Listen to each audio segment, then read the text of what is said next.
You are on the What I Never Saw channel. Enjoy watching. I wasn't supposed to be home that early. It was a Thursday, late November. I remember because the air was sharp and the wind had knocked a few trash bins over by the shop. Our crew had to shut down work for the day due to an electrical inspection delay. That meant I had the rest of the afternoon wide open, which didn't happen often. Normally, I would have stayed out, grabbed coffee, hit the hardware store, maybe swung by Ray's for one of his long-winded stories. But something felt off. Couldn't shake it. I thought maybe it was about May, my daughter, who hadn't said much that morning after what happened with the wedding. She left for school with her hoodie pulled low and her headphones blasting something loud and angry. I hadn't seen her that upset in a long time, so instead of killing time, I went home. I parked a couple houses down so I wouldn't wake anyone. Habit from years of rotating shifts. The house was quiet when I walked in, except for the muffled sound of running water upstairs. I figured my wife was in the shower. I dropped my keys into the ceramic dish by the door and stepped out of my boots, trying not to think too hard.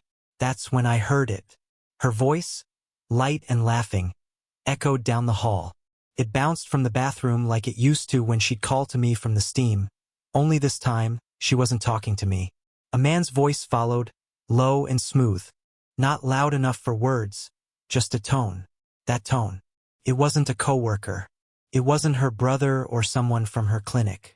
It was intimate. That's the word. Too familiar. Like they were used to each other. Like this wasn't the first call. She laughed again, softer this time. Like she was trying not to. I stood frozen outside the hallway, halfway between the kitchen and the staircase, holding the sketchpad May had left in the truck. The pages were bent at the edges, and there was a faint coffee stain on the top corner. She'd drawn a crow flying through a cracked window. I stared at it for a long second, the voices still carrying faintly through the vent. Then came silence. The water shut off. I backed away before the door opened. I didn't want her to see me standing there like I'd been caught doing something wrong. A few moments later, she stepped out into the hallway, towel wrapped tight, damp hair clinging to her neck. She jumped when she saw me. "Oh, Kev," she said quickly, pulling the towel a little tighter. "You scared me. What are you doing home?" "Job site shut down early," I said. My voice sounded flat, even to me.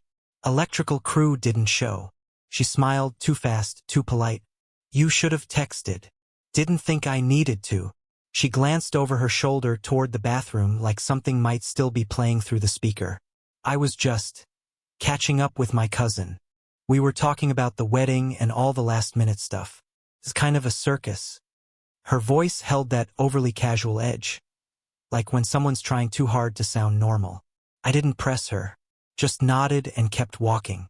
I went to the kitchen, dropped May's sketchpad on the table, and stared at the open fridge until the cold air made my fingers ache. That night, things were normal, but not. We ate dinner. May barely spoke. She was pushing rice around her plate when my wife finally brought it up. "I hope May's not too upset about the wedding," she said, spooning another helping of vegetables onto her plate like it was just small talk. "I talked to my sister again. They're trying to keep it really curated. Intimate, you know? And May just doesn't really fit the image." The image. That word rattled in my head. May froze, her fork midair. "She's 15, I said slowly. "She's family. I know. But they're going for a certain aesthetic. It's not personal. Not personal." My jaw clenched so hard it popped. After dinner, May stormed off to her room and slammed the door. My wife pretended not to notice. Later that night, when she was asleep, I sat on the edge of the bed and stared at her phone on the charger. I told myself I wouldn't do it. Then I did. I knew the code. She never changed it. I wasn't even looking for proof. I didn't want proof. I just wanted it to be nothing. But it wasn't nothing. There was a message thread labeled only with a seashell emoji. Spiral shell. Most of the messages were deleted, but one stuck out. Short. Cold. "There's no place for their salary here." I stared at that line for a long time. Read it again. Then again. Their salary. Not mine. Not May's. Their. Like we were some inconvenience.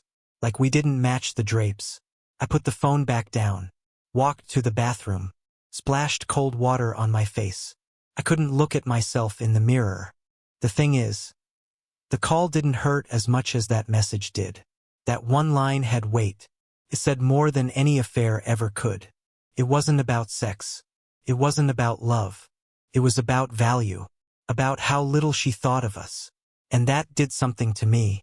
Not loudly, not like in the movies. No shouting, no slamming doors. Something just clicked off, quietly, like a light bulb giving up with a soft pop. The next morning I made breakfast like always, packed May's lunch, said nothing. But inside, I had started measuring things. The tone of her voice when she answered calls. The missing wine bottles. The dry cleaning she never picked up. I wasn't looking for a reason to explode. I was collecting reasons not to go numb. Because if I let myself go numb, I knew I'd stay. And if I stayed, May would learn the worst kind of silence. The kind that pretends everything is fine when it's not. I sat in the garage that night, lights off, May's sketchpad still sitting in the passenger seat of the truck. She'd forgotten it again. This time, I didn't bring it inside. Instead, I just sat there with the engine ticking from the cold and a mug of coffee cooling in my hand. No music, no background noise, just my thoughts and all the signs I should have paid attention to long before that phone call. The first one, the shirt. That was months ago. A dark blue dress shirt in the laundry that I didn't recognize. Slim fit, European cut. Not mine. Not something May would have worn for a school project either. When I asked her about it, she blinked twice and said it must have been a dry cleaning mix-up. It happens, she said, waving it off like it was nothing. You know how they fold everything in plastic. I nodded at the time, believed her. Looking back, I remember how smoothly she said it. No hesitation, like she'd rehearsed it. Then there were the late nights.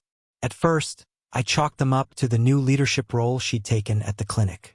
She said they were pushing for certification. Big deal stuff, she said. If we nail it, it'll mean better funding. And she was proud of that work. I wanted to believe she was putting in long hours for the team. I wanted to support her. But those late meetings started getting weird. They didn't always show up on the shared calendar. And when I'd ask how they went, she'd get cagey. It was just the usual, she'd say. Or, we're so swamped I can't even remember what we covered. Another time I texted her around 8 p.m. to see when she'd be home. No reply. An hour passed. Then 2. Finally, I got a response at nearly 11. Sorry, left my phone in the break room. Home soon. Thing is, her phone has that smartwatch. Notifications buzz right on her wrist. She never forgot her phone. I also noticed she'd stopped letting May borrow her iPad. May used to use it to sketch or stream shows when her own tablet broke. One day she asked to borrow it again, and my wife said, "Sorry, sweetie, the battery's dead." May shrugged it off, but I remember watching my wife slide the device back into her purse. Screen lit up, fully charged. Why lie about that? And then there was May's birthday, 15, a big one. I took the day off work, baked a cake, set up balloons, nothing fancy, but enough to show her she mattered. My wife had promised she'd be home early, said she'd sneak out between meetings and surprise May with the gift she'd hidden in her office. Except she never came. I called, straight to voicemail, texted, no answer. She finally showed up after 10, still in scrubs, claiming there was a staff emergency and she had to help with a psych hold. I didn't argue. I didn't want to bring drama into May's day. But May didn't buy it. Not even a little. She said nothing. Didn't even touch her cake. Just went to bed early without opening the gift. I should have said something. I should have asked harder questions. But I didn't. I wanted to believe it was just a stressful job, bad timing. I convinced myself not to dig too deep. I told myself I was being paranoid, controlling, overreacting. Then there were the gifts. Once, a necklace showed up at the house. Delicate. Too expensive. She told me she'd bought it for herself during a flash sale. When I asked to see the receipt, half joking, she said she'd deleted the email. Inbox was cluttered. She laughed. But that necklace had a tiny L charm hanging from the center. None of our names start with L. Another time, a bottle of perfume appeared on her dresser. Nothing she usually wore, woodsy, sharp. When I asked about it, she just said, "Clinic sample," and moved on. But then I saw the same scent tucked into her gym bag when she was supposedly working late. She'd also started switching contact names on her phone. That was a subtle one. I only noticed because I'd walk past her on the couch, and every time I got close, her phone would flash, "Clinic front desk," or "Billing department." Once, I saw HR Republic. She never used to get that many work texts after hours. And her behavior changed in other ways too.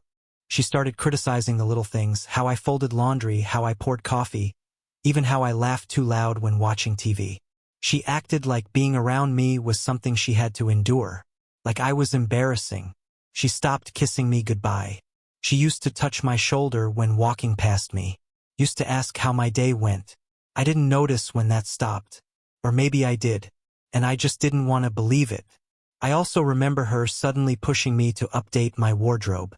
Said things like, "You'd look great in something tailored," or, "You could try cologne that doesn't scream hardware store."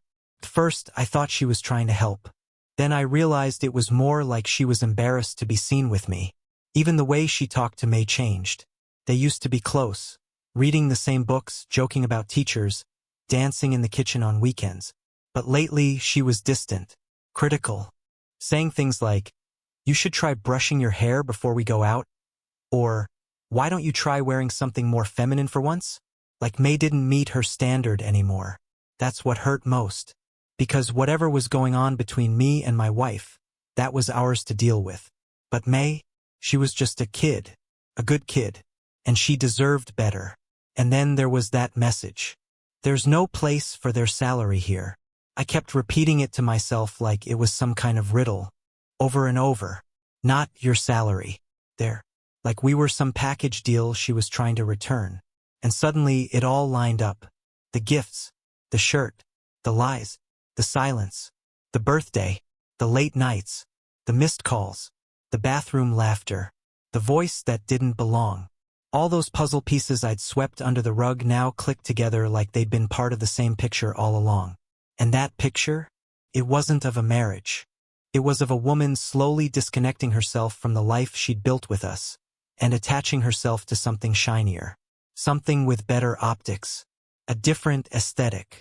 I sat in that garage long after the house went quiet, cold coffee in my hand, head resting against the window, May's sketchpad still on the seat beside me.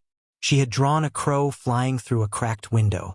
In the corner, she had scrawled 3 tiny words in her messy block letters. "Let it burn."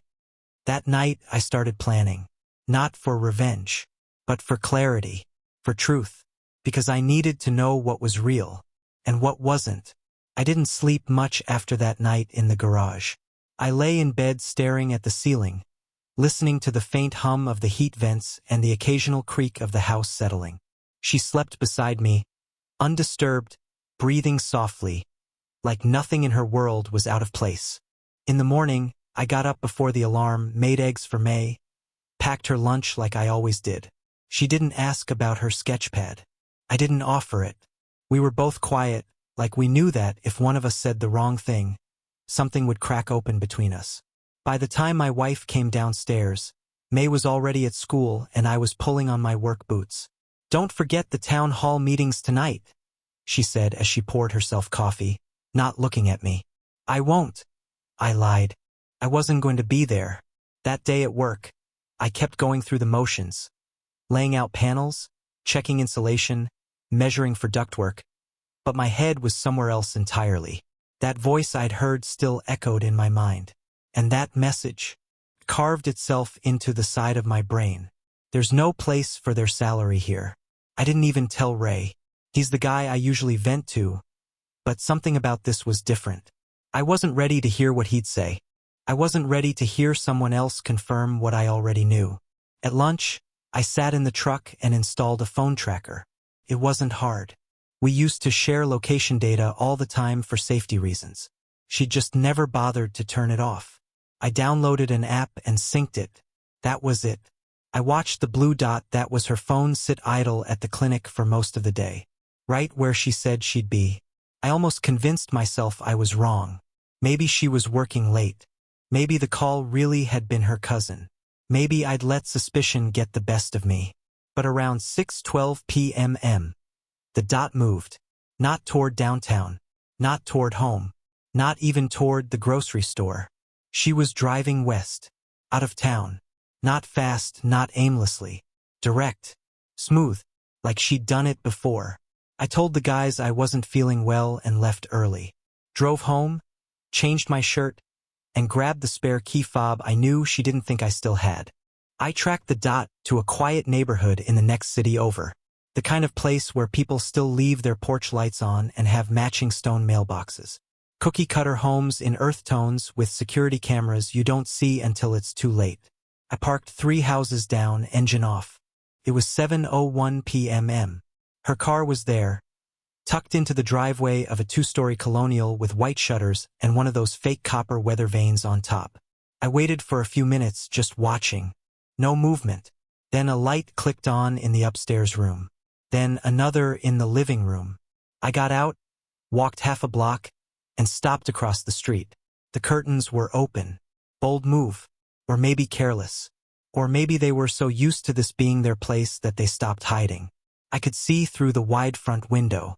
There she was, sitting on his lap. His arm was around her waist, her hand resting on his chest like she'd done it 100 times. She was laughing, head tilted back, wine glass in hand, like she belonged there. And him? Tall, well-dressed, older than I expected. Tan, white button-down, no tie. Clean cut, polished, like the kind of guy who uses words like networking event and family office. I stared at them, completely still. It wasn't rage I felt. It wasn't even heartbreak. It was clarity. Cold, absolute clarity.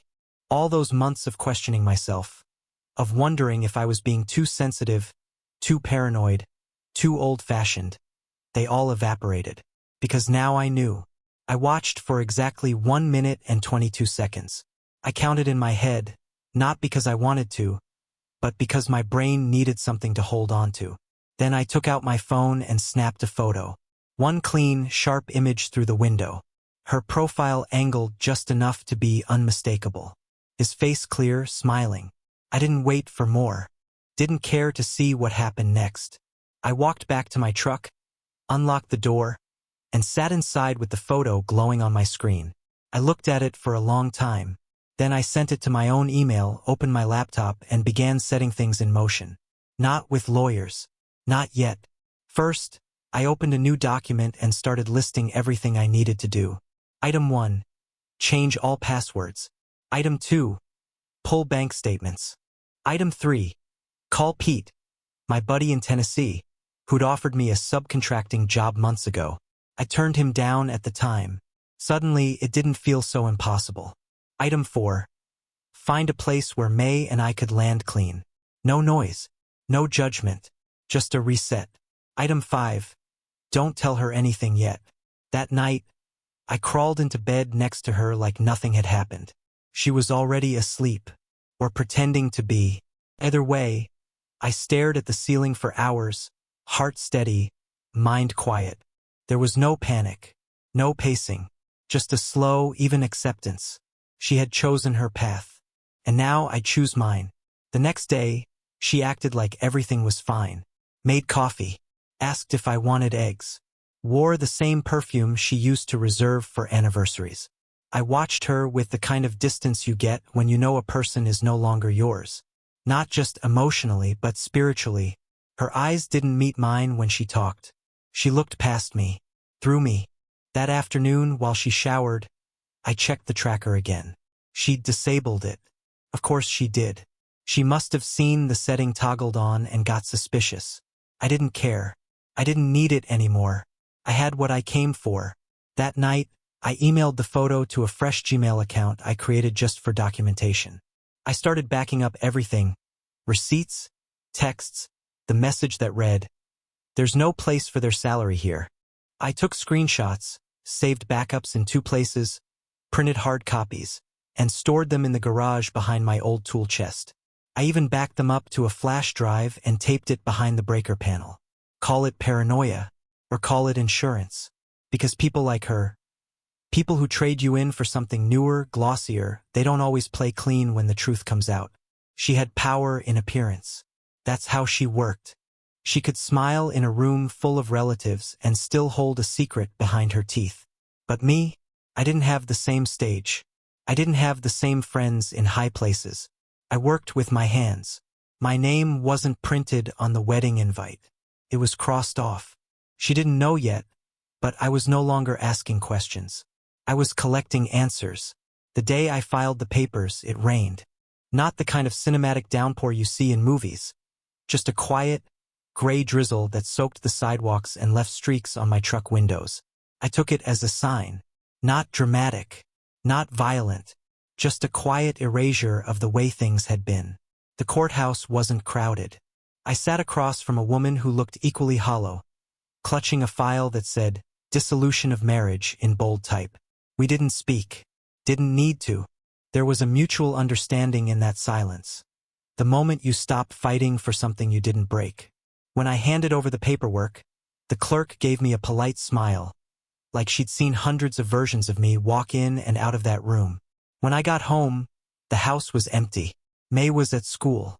My wife, soon-to-be ex, was on another late shift, though I already knew she wasn't anywhere near the clinic. I walked into the bedroom, looked around at the matching dressers, the crisp white linens she insisted on buying last spring. Everything looked perfectly staged, like a hotel suite. Impersonal. Cold. I opened her closet and stared at the rows of heels and perfectly aligned blouses. And for a moment, I didn't recognize any of it. Not the clothes. Not the perfume bottles. Not the woman who once cried in this room because I brought her coffee on the morning of our anniversary when she thought I'd forgotten. I took a deep breath. Then I opened my laptop and got to work. I designed the invitations myself. Clean. Minimal. Elegant. They were printed on thick, matte paper, bone white with gold foil embossing. A small branch motif pressed into the corners, like the kind you'd see on a luxury wedding program. I worked late into the night formatting the names, each typed carefully, triple-checked for spelling. Her family, her sister's fiancé's inner circle, the cousins who had ignored my texts, the aunt who accidentally left me out of the group email chain, and even the influencer sister, the one who posted about honoring your truth, while privately sending me passive-aggressive messages about not creating drama before the wedding. I included them all. The return address wasn't our home. It was the new place I'd quietly signed a lease on 2 towns over.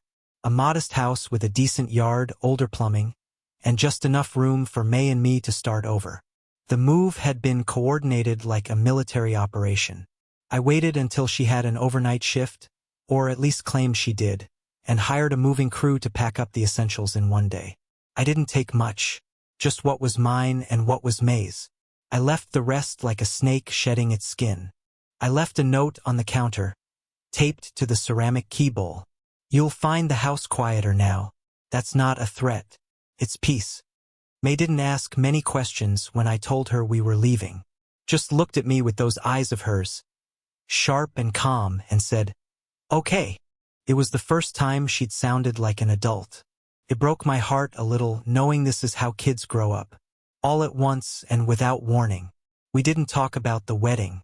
Not directly. She knew. She always knew more than I gave her credit for.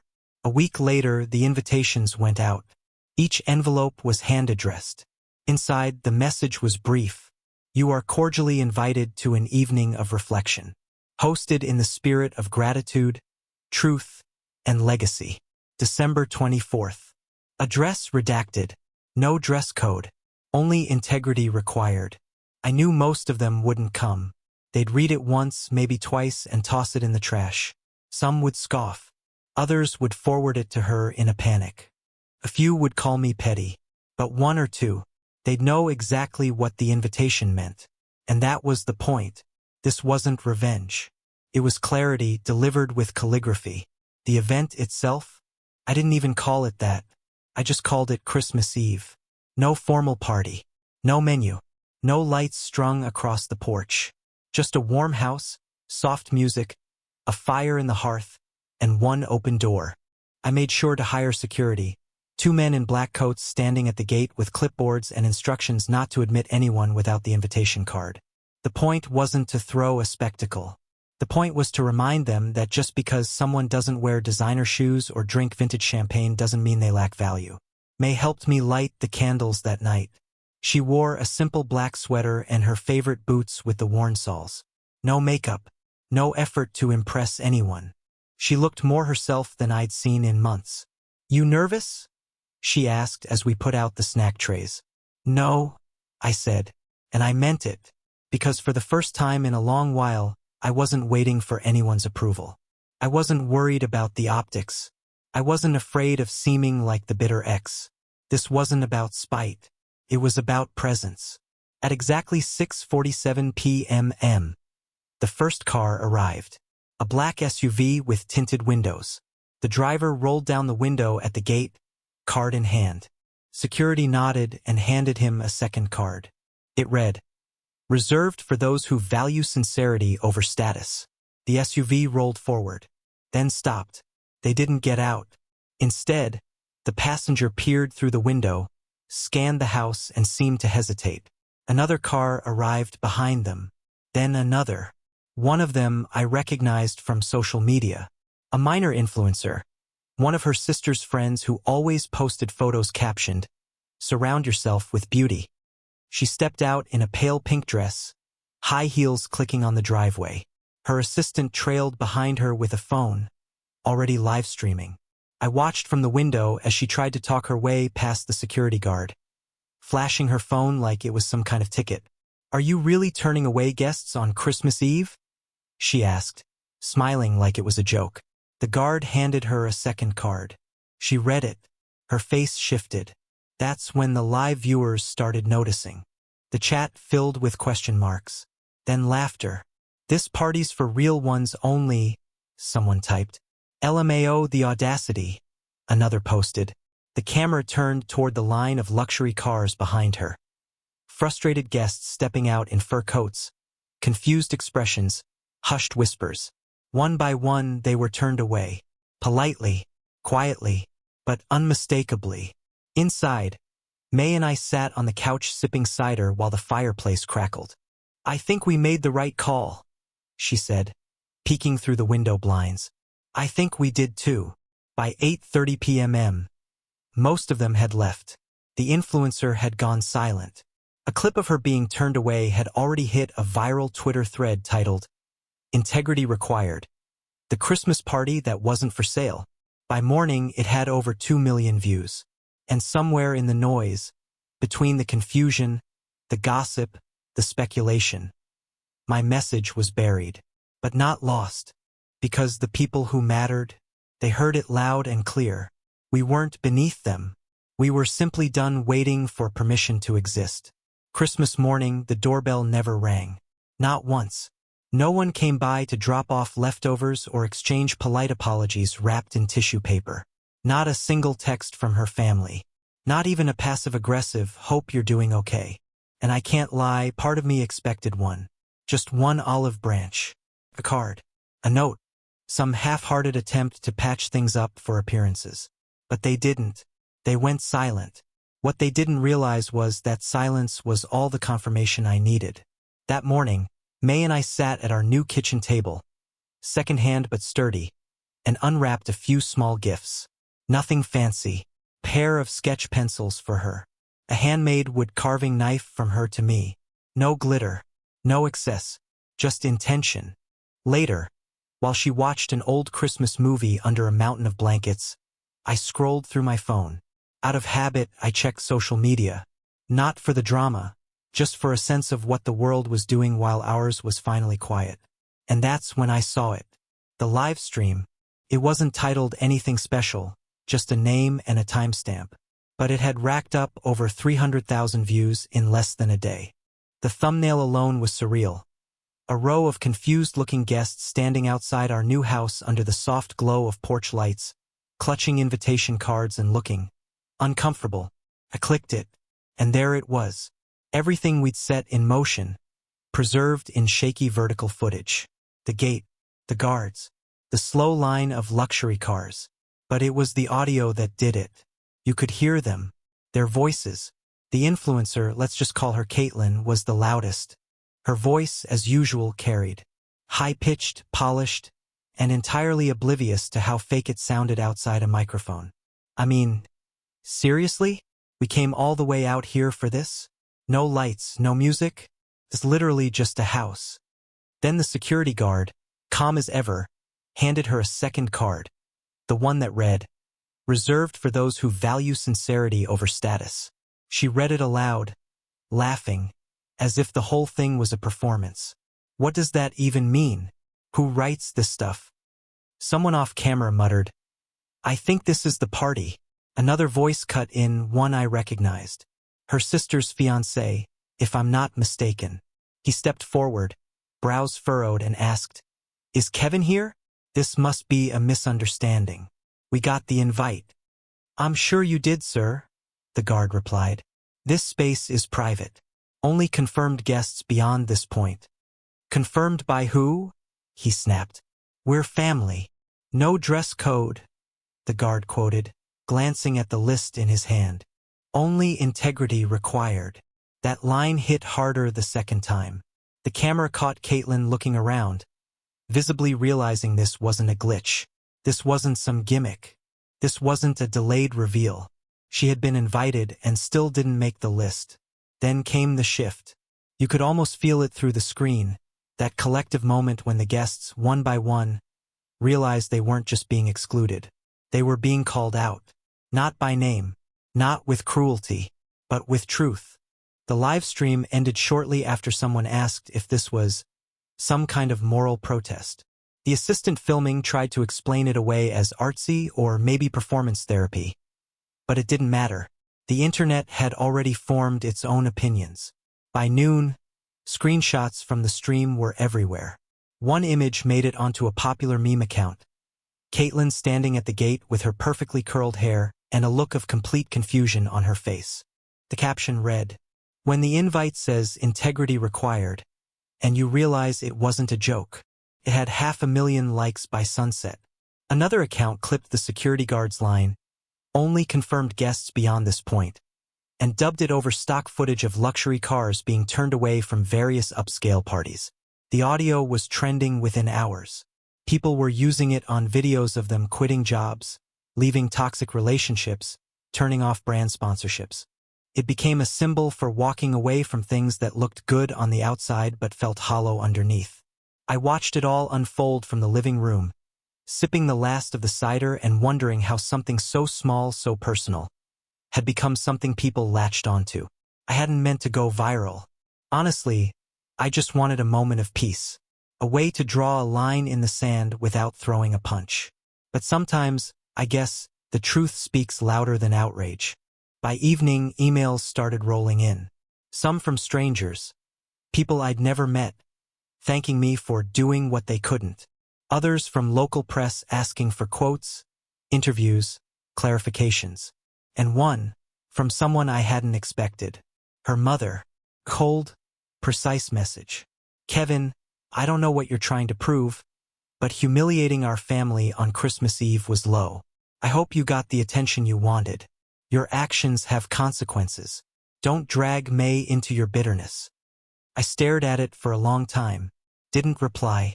Instead, I forwarded the viral video and added one line, "Don't worry, the consequences are clear." Then I archived the thread. No fanfare, no cursing, just quiet boundaries. The next day, a brand dropped Caitlin from a campaign. Something about aligning with values. A second one pulled her from an upcoming PR appearance. The influencer world can be ruthless when it smells blood in the water. By New Year's Eve, 3 sponsors had mutually parted ways with her. I wasn't celebrating her downfall. I wasn't even celebrating, really, but I'd be lying if I said it didn't feel earned. Not because I wanted to hurt her, but because for once people saw behind the filter. Behind the perfect captions and curated narratives. Behind the designer gowns and brunch photos. They saw the truth. And it wasn't bitter. It was just quiet. Still, whole. That's the part people forget about stories like mine. It's not about explosion.